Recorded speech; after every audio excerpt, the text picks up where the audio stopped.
C'est Pierre Loti qui a inventé Paimpol. Je me souviens avoir lu cette phrase dans une préface de Pêcheurs d'Islande. La formule est provocante, mais les Paimpolais ont toujours été sensibles à sa connaissance des lieux et à la vérité de ses personnages romanesques. En ce mois de juin 2000, plus d'un siècle après la parution du roman, les deux héros de Pierre Loti, Yann le pêcheur et Gaude la fille de l'armateur, paraissent s'incarner sur les quais de la petite cité bretonne.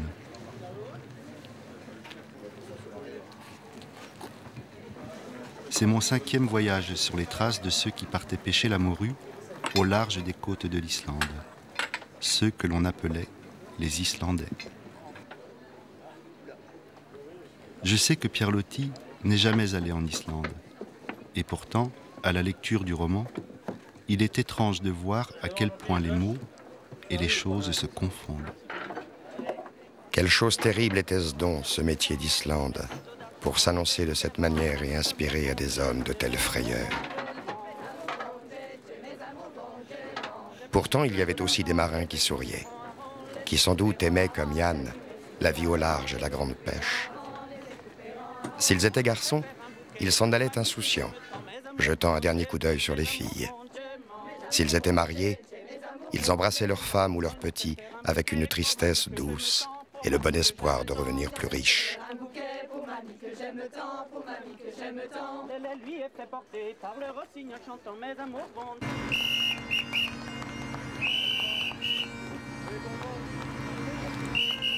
La richesse évoquée par Pierre Loti était relative, voire insignifiante au regard de l'extrême dureté des conditions de travail.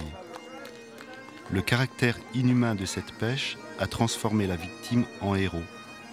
Héros vaincu par la mer dans le roman, mais vainqueur dans l'imaginaire collectif des passionnés qui saluent le départ de l'étoile et de la belle poule.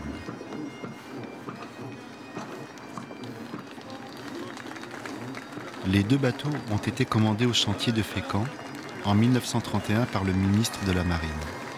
Elles ont été construites sur le modèle des goélettes à huniers qui sont partis en campagne morutière chaque année entre 1852 et 1935.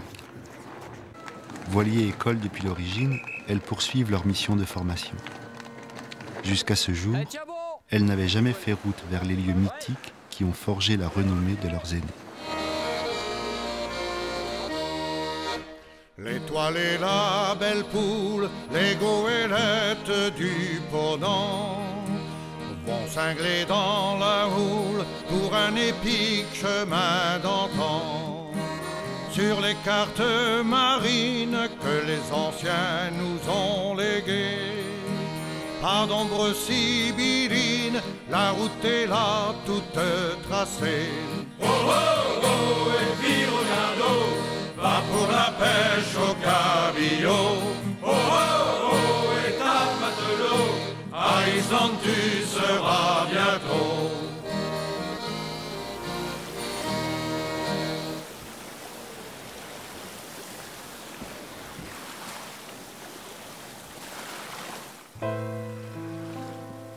Cependant, la Léopoldine se faisait de plus en plus diminuer, lointaine, perdue.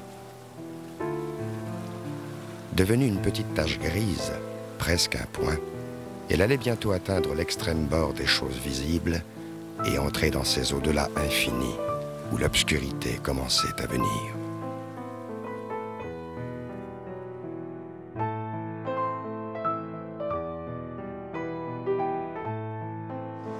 Depuis tout le temps, j'entends parler des goélettes islandaises. Quand j'ai eu la chance de venir à la marine, je me suis dit que ce serait super de pouvoir y aller. Quand je suis arrivé sur ces voiliers-ci, tout le monde en parlait, tout le monde se disait oh là là, il faudrait y aller, ce serait un symbole. Depuis 1935, il n'y en a pas, qui ont navigué jusqu'à là-bas. Cette année, on avait vouloir et pouvoir qui coïncidaient. Et donc là, on est vraiment en train de terminer le trait d'union. Pour Patrice, ce sentiment de naviguer dans l'histoire est doublement présent. Il y a bien sûr l'histoire des goélettes islandaises, mais également sa propre histoire. Quand j'allais avec ma mère à Brest, elle avait une amie qui avait un appartement au-dessus de la Paimpel, l'endroit où sont stationnées l'étoile et la belle poule. Et ma mère savait que quand on allait là, j'étais sage, je passais mon temps en fait à regarder les goélettes qui étaient là. Et je passais mon temps à faire des dessins au retour de l'étoile et de la belle poule. D'ailleurs, juste avant de partir, ma fille est arrivée avec un dessin de l'étoile et de la belle poule. Enfin, j'avais marqué l'étoile dessus, donc qui date à peu près d'il y a 30 ans. Patrice avait une dizaine d'années lorsqu'il s'est appliqué à fixer sur le papier l'objet de son désir le plus cher, embarqué sur la goélette étoile. À l'époque de la grande pêche, à 10-12 ans, les enfants, les mousses, embarquaient plus par obligation que par vocation, et la souffrance était souvent au rendez-vous.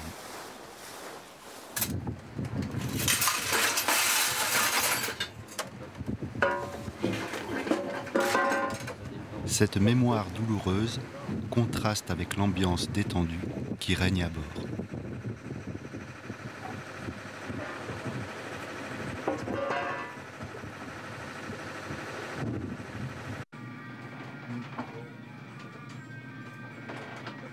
Ils étaient 5, aux carrures terribles, accoudés à boire, dans une sorte de logis sombre qui sentait la saumure et la mer. Le gîte, trop bas pour leur taille, s'effilait par un bout comme l'intérieur d'une grande mouette vidée. Leur table massive occupait toute leur demeure. Elle en prenait très exactement la forme. À travers les récits qu'on a pu avoir, on peut aussi transposer et dire que la condition des marins bretons, des marins de Paimpol, qui au départ étaient des paysans, dans le sens noble du terme, ne devait pas être facile pour qu'ils acceptent les difficultés qu'ils ont pu rencontrer. Ils n'avaient pas d'autre choix, me semble-t-il. Hein. Bon, il a sa ligne, vous savez. Moi, je vois, je n'ai pas compris. Il dit Romain, tiens, tu vois, c'est bon, moi j'ai dit, tiens, file-moi ta ligne, je vais faire pareil. Oh, bien. Oh, bah oui, bien sûr. Non, mais oh. Bon. L'évocation de la pêche est l'une des manières de se souvenir. Chacun vit à bord dans la promesse des jours à venir et dans la servitude des instants présents.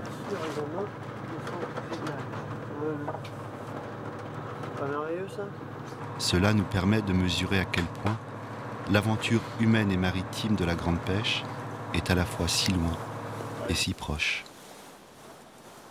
Je pense à ces marins-là, je pense à leurs conditions de vie, au matériel qu'ils devaient utiliser. Et je me dis qu'ils étaient bien courageux et bien valeureux parce que quand on voit les pressions exercées sur la voilure, sur la mâture, eh bien, en cas de casse, ça ne devait pas être la joie. Parce que franchement, là, on n'a pas eu l'occasion de subir de la grande mer formée, les vents. Mais bon, je remarque que le gui, là, cintre un peu, que la corne aussi tire un peu, là.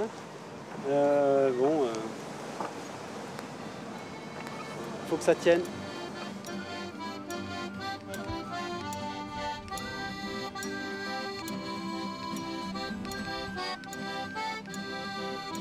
Le navire se balançait lentement sur place en rendant toujours sa même plainte, monotone comme une chanson de Bretagne répétée en rêve par un homme endormi. C'est Jean-François de Nantes, ouais, Gabier de la fringante homme éboué, Jean-François, c'est Jean-François.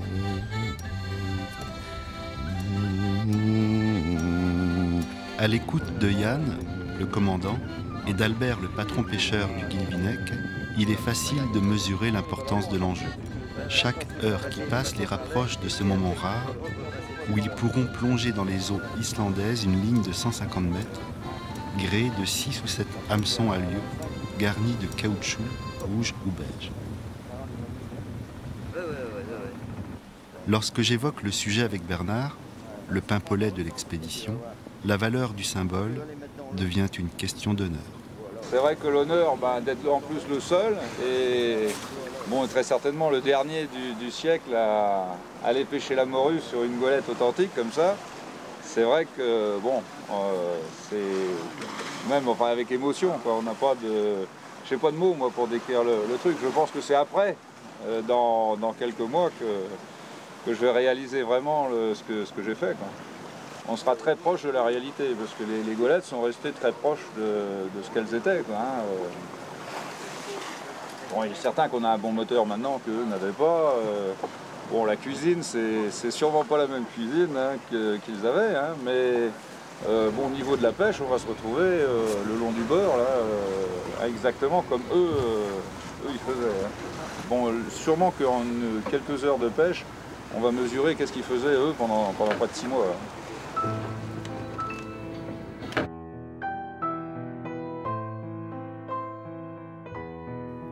Leur navire s'appelait la Marie, capitaine Germer. Au repos, il avait un air lourd, avec sa membrure massive. Mais quand les grandes brises d'ouest soufflaient, il retrouvait sa vigueur légère comme les mouettes que le vent réveille. Alors il avait sa façon à lui de s'élever à la lame et de rebondir plus lestement que bien des jeunes, taillés avec les finesses modernes. L'étoile et la belle poule sont des bateaux qui sont extrêmement marins. C'est des bateaux qui ont c'est-à-dire une courbe, on appelle ça une tonture, et qui est très très forte. C'est-à-dire que l'avant est beaucoup plus haut que l'arrière. On dit que quand l'avant passe, tout passe. Et bien ces bateaux-là, ils ont une belle étrave, un bel avant, qu'elle passe tout le temps, et donc dans des qualités nautiques et maritimes parfaites. La route empruntant le canal Saint-Georges était redoutée par les marins bretons. Aujourd'hui encore, il faut être vigilant. Les forts courants de marée rendent la navigation délicate. Mais la récompense est là, avec l'apparition des premières îles écossaises.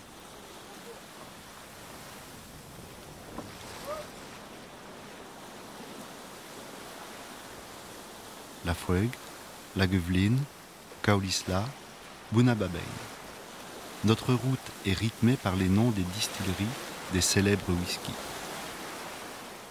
Les couleurs qui dessinent la lande écossaise ne peuvent laisser personne insensible.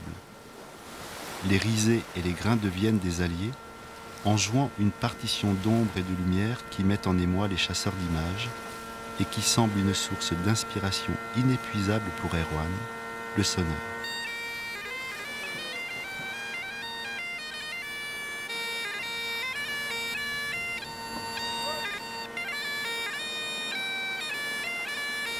Cette météo nous accompagne jusqu'au phare de Butt of Lewis. La prochaine terre sera l'Islande. La dépression annoncée est là. L'étoile prend une allure de plus en plus islandaise. Ça et là, dans les creux des lames, des voiles surgissaient, pauvres petites choses mouillées, fatiguées, fuyantes. Elles fuyaient devant le temps, la Marie, fuyait toujours plus vite, et le temps fuyait aussi, devant je ne sais quoi de mystérieux et de terrible. 48 heures de temps bouché et de pluie. L'humidité s'installe. Plus de signal radar. Seuls les pétrels sont intrigués par notre intrusion dans leur no man's land. La houle de l'arrière provoque des accélérations grisantes. Les sourires reviennent. Nous franchissons le 12e méridien ouest, limite de la zone 2, zone appréciée des marins car la solde y est majorée.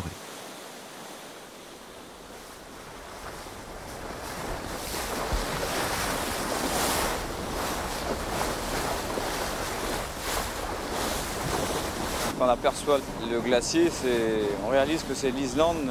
Rien que le mot Islande, ça sonne très très fort, parce qu'on a tellement lu ce mot Islande, on l'a tellement prononcé, un peu comme le mot du paradis, on a l'impression d'entrevoir vraiment quelque chose de mythique, et tellement d'inaccessible que ça fait une drôle d'impression, une sacrée impression. C'est très émouvant et encore irréel.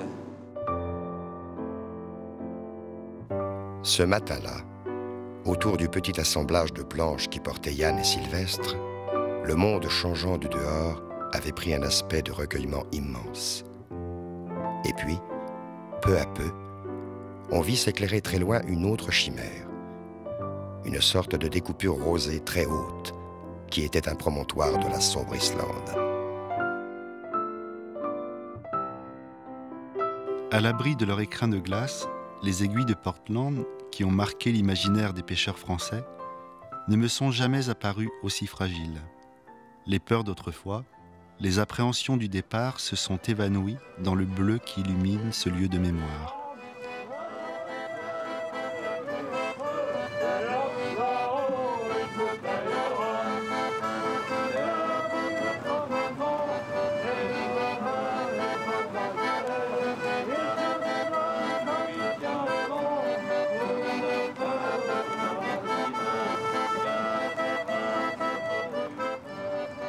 Eimei, dans l'archipel des Westman, sera la première escale en terre islandaise. Cette impressionnante enceinte volcanique a souvent servi d'abri pour les flottilles de goélettes qui fuyaient la fureur des éléments.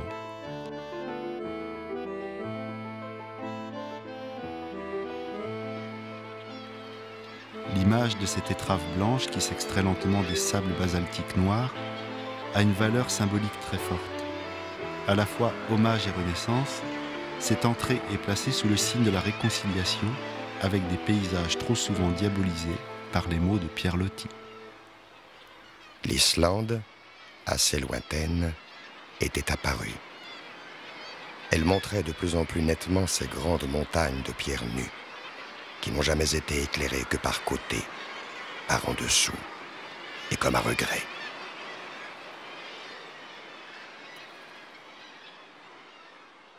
Mon grand-père, le père de ma mère, il habitait tout son temps dans la côte sud d'Islande.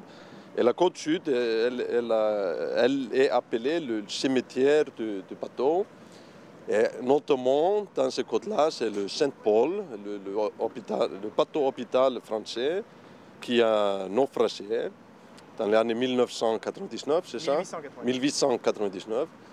Et donc, mon grand-père, il était un de ces Islandais, les paysans, qui sont descendus pour le sauvetage de marins français.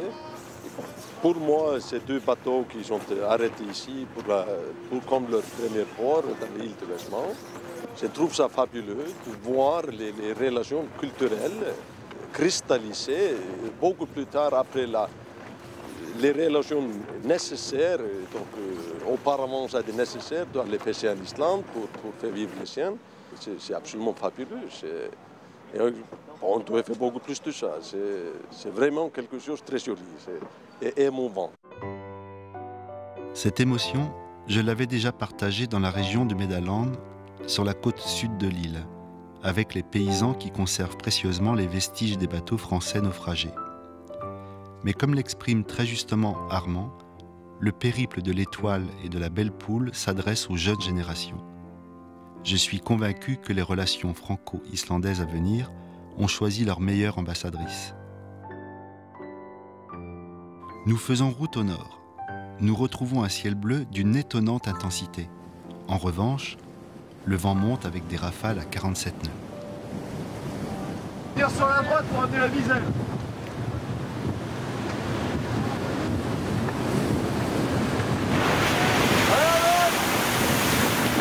En général, on ne voyait pas loin autour de soi. À quelques centaines de mètres, tout paraissait finir en espèce d'épouvante vague, en crête blême qui se hérissait, fermant la vue. On se croyait toujours au milieu d'une scène restreinte, bien que perpétuellement changeante. Et d'ailleurs, les choses étaient noyées dans cette sorte de fumée d'eau qui fuyait en nuages, avec une extrême vitesse, sur toute la surface de la mer.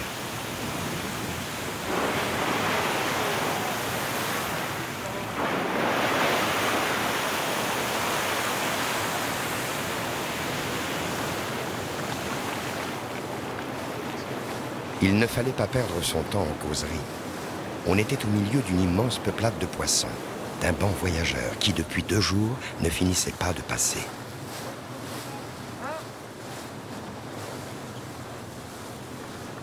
Les yeux d'Albert sont rivés sur le sondeur, et en voyant la densité des bancs de poissons qui passent sous la quille, il sait que son heure est arrivée. La morue est là, 100 brasses de ligne à laisser filer.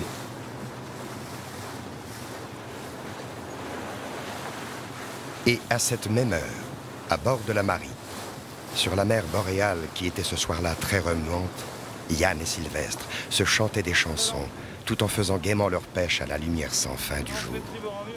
Et toujours, les morues vives se faisaient prendre. C'était rapide et incessant, cette pêche silencieuse. Le scénario imaginé les jours précédents devient réalité. Albert le premier trouve de belles morues de 4 à 5 kilos. Le vent fouette le visage. L'air est à 5 degrés. Les va-et-vient réguliers du bras assurent les prises. La remontée est longue et fatigante, surtout quand il y a plusieurs morues.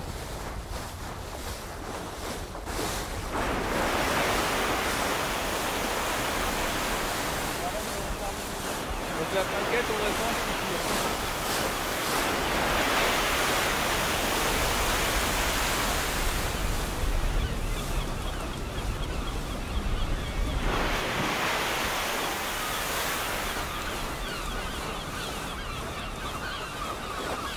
Et le vent.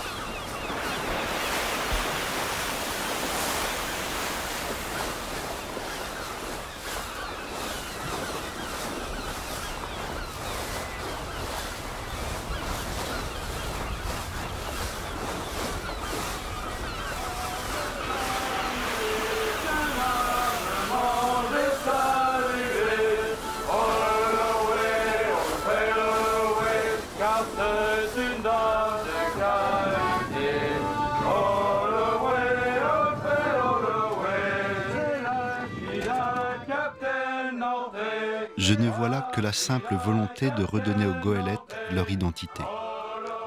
Au-delà du devoir de mémoire, c'est le sentiment d'un intense moment de bonheur partagé qui domine.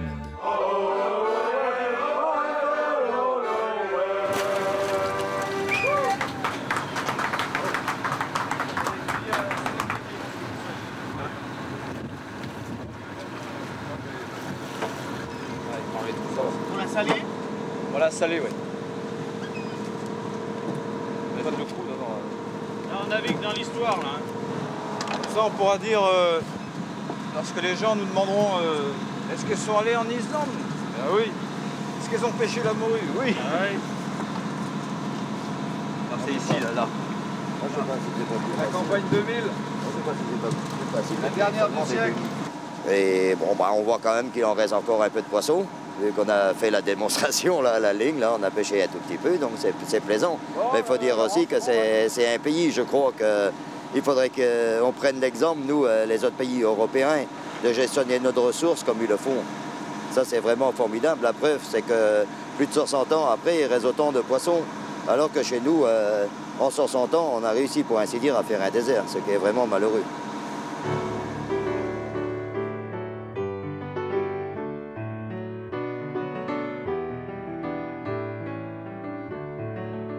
Au bout de leurs efforts, de leurs souffrances, les Islandais achevaient leur campagne par des échanges dans les fermes isolées au pied de ces impressionnantes falaises. Après 7 mois d'inconfort et de promiscuité, ces brefs et rares moments de réconfort et d'apaisement devaient être très appréciés.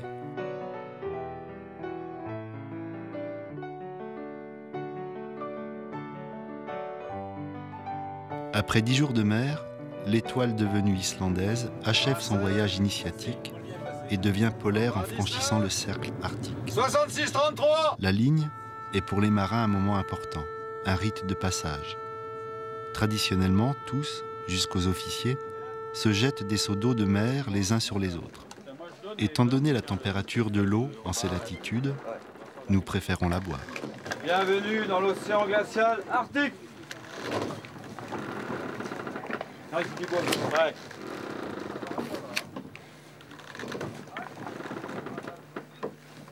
Bien.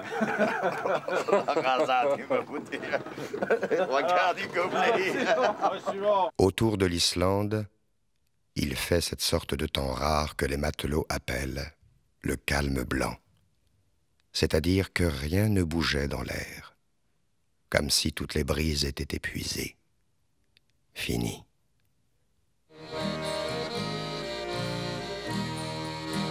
En ces côtes brumeuses, portes de ce pays de froid, l'amitié fameuse reprendit tout comme autrefois. Commence la dérive, file les poutres envahissées. C'est l'heure décisive, tout est salé, tout est rangé. Oh oh oh, et puis regarde, il y a de la morue plein les tonneaux. Oh oh oh, et ta matelot, à Paimpol tu seras bientôt. Oh oh oh, et puis regarde, il y a de la morue plein les tonneaux. Oh oh oh, et ta matelot, à Paimpol tu seras bientôt.